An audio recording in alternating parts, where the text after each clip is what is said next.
Hey guys, so today I'm going to print out another model. This one's called a Floppy Dragonfly. Found it on Thingiverse, and I figured it would look really cool with that Geeetech filament that I used on the last print for the Flame Dragon. I think it'll look really cool. So I'm going to go ahead and get the print started, and let's see what it looks like. I'll catch you at the end of the time lapse.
So that took 4 hours, 15 minutes.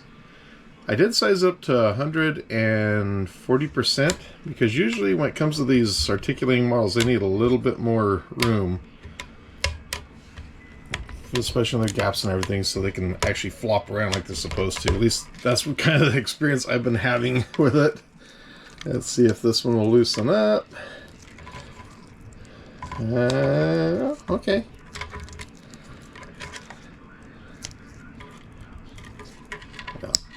Oh, okay, it's popping loose.